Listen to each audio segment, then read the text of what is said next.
Friends, তো আবার একটি নতুন ভিডিওতে আপনাদের সকলকে ওয়েলকাম। তো আজকে আমি একটা ইন্টারেস্টিং ভিডিও নিয়ে আসতে চলেছি আপনাদের কাছে।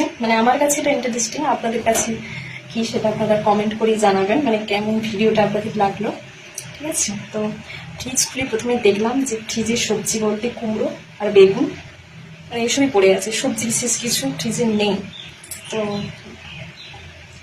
রাত্রের খাবার বানাতে হবে, তো কি বানাবো এটা ভেবে কুমড়ো ডেলি ভালো লাগে না, বেগুনও ভালো লাগে না। তো আমি একটা আইডিয়া জোগাড় করলাম যে এই দুটোকে দিয়ে যদি কিছু একটা বানানো যায়। তো সেই ভাবা সেই কাজ, দেখিয়ে নিন আমি কি উপস্থাপনা করেছি।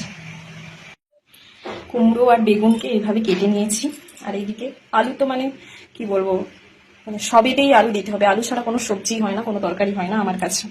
আর এর সাথে নিয়ে নিয়েছি সয়াবিন, আর কুমড়োতে ছোলা দেয় এটা আমি জানি, তো এই জন্য ছোলা আগের থেকে ভিজিয়ে রেখেছিলাম। আর এইদিকে দেখুন, এটা দেখলে তো আপনাদের আরোই মাথা খারাপ হয়ে যাবে, কারণ কুমড়োতে কে এইসব জিনিস দেয়, আমি দিই। পেঁয়াজ, এটা হচ্ছে রসুন আর আদাকে ছিঁচে নিয়েছি আর কি। ঠিক আছে, আমাকে এটা বেশ ইন্টারেস্টিং লাগে, বেশ ভালো লাগে আর কি। আর এদিকে টমেটো আর এদিকে কাঁচা লঙ্কা। তো আমি তো এইগুলো দিয়ে আজকে সবজি বানাবো বলে ভেবে নিয়েছি, জানি না কিরকম কি হবে, বা আপনারাও কেউ কি এইভাবে সবজি কোনোদিনও বানিয়েছেন? যদি বানিয়ে থাকেন অবশ্যই একটা কমেন্ট করে জানাবেন।